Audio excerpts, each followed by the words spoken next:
Here's something you may not have known. You could edit pictures right from the Photos app on your iPhone.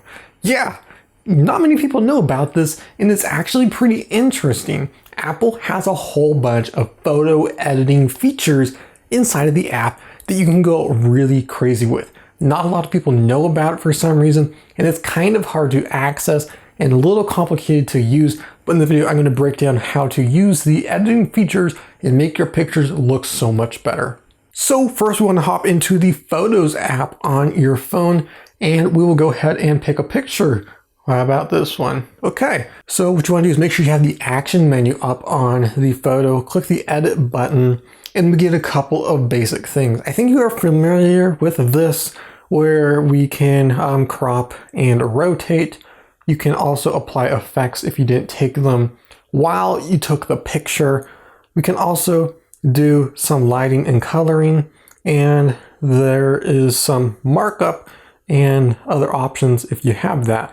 But I want to show you is this third option right here, the light, color, black and white, because you can do so much more than those three toggles right there. So let's go ahead and look at light. Now, when you're first editing the picture, if we go into here, you may just tap on light and just adjust the light and you think, well, that's it. But if we go ahead and tap on the thing right in the right corner, you can see all of the options. I've already gone ahead and adjusted a couple of them for this video, but there are a ton of them. We got brilliance, exposure, highlight, shadows, brightness, all the stuff you expect on professional photo editing applications is all right here within the Photos app. If we click on color, we got options to adjust the color, but if we tap on the check marks on the top right corner, we can see we got saturation, contrast, cast. There's so many options to play with here, and just tap that right in the corner to go back to whatever you were before. Now, these sliders are pretty simple and easy to use.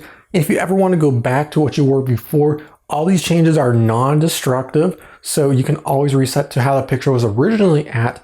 If you want to go to a certain setting back to how it was, there's also a little dot indicating that that is the default 0 value.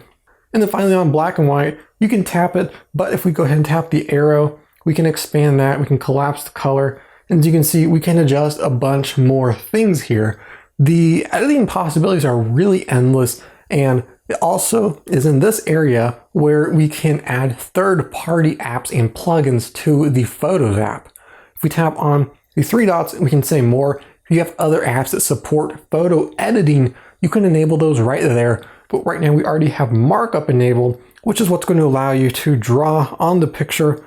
We can just draw whatever we want. That is another awesome feature, and you can really beef up the Photos app more than it already is with other plugins, and that is how you enable them, is right in there. But there you go. That is the photo editing features on the Photos app. You can do a ton of stuff with it, and I'm really loving the effects you can get. You can make your pictures look awesome. And if this video helped you out, definitely leave a like and hit that subscribe button for more videos like this. This is Mark with Apple Tech One Tweet, and I will see you in the next one.